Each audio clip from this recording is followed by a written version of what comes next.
Joe cleans the bookstore to prepare for its opening. He feels like himself again, after hiding for years and finally breaking the seal with Bob.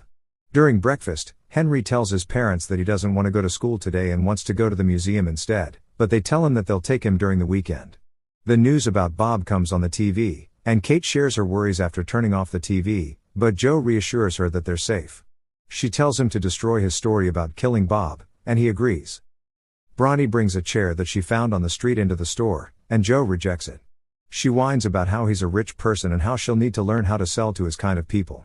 From their conversation, he finds out that she's still sleeping there and offers to increase her pay. He notices that the bookshelf in front of his secret room was moved, and he asks her about it. She says she moved it and also asks what's in there.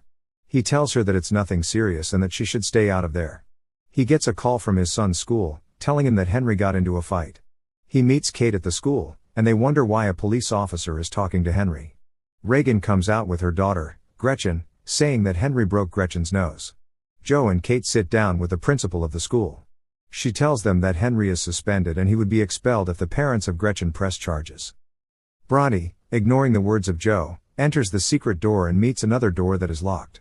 She watches a video on how to pick the lock and hears the sound of Joe returning. She quickly closes the door and goes to meet Joe and his son. Joe introduces her to his son.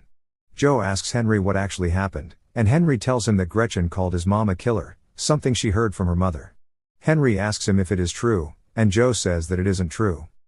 They go home, and Kate is preparing the dinner table. Joe asks her why, and she says she invited Reagan and her husband over for dinner because Reagan is telling everyone about Henry. Kate plans to make peace tonight before Reagan decides to press charges.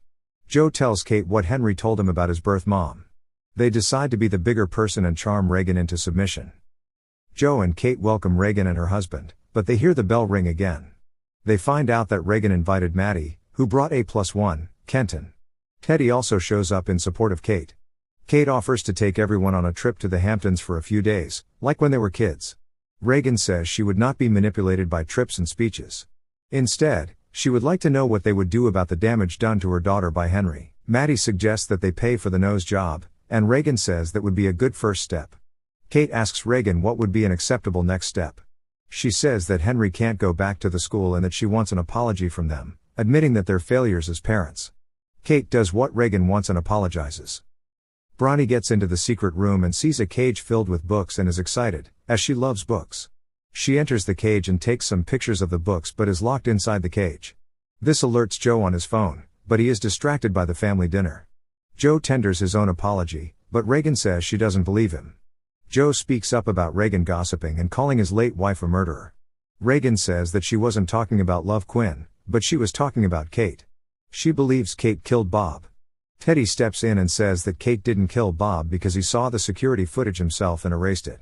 Reagan reveals that the reason she's doing all this is because she wants Kate to step down as CEO. She says that she is digging into everything Kate has ever done, and she is sure she would find what Bob had on her. She says she's coming for Kate's family. Henry comes out of his room and throws a knife at her. Joe tells everyone to get out of his house. Joe and Kate have a conversation about what just happened, and Joe suggests he talk to Reagan the same way he talked to Bob. Get it?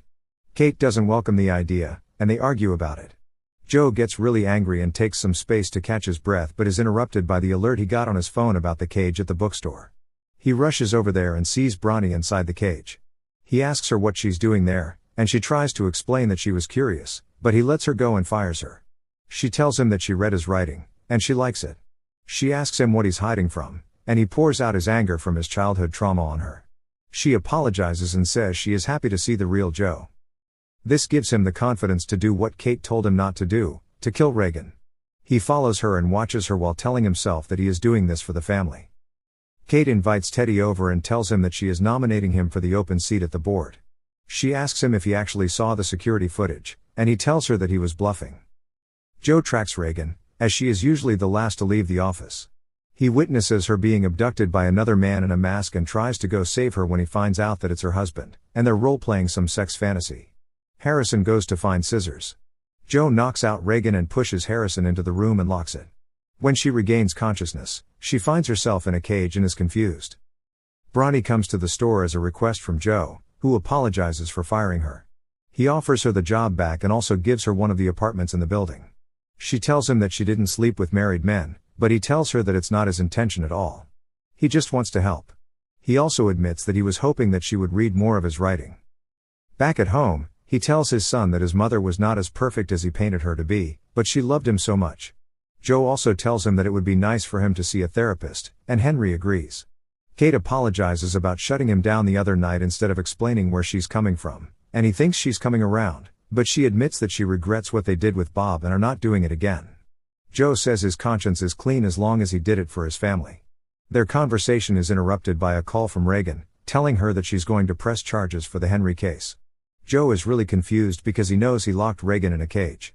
He rushes over to check, and someone is still there. He abducted the wrong twin.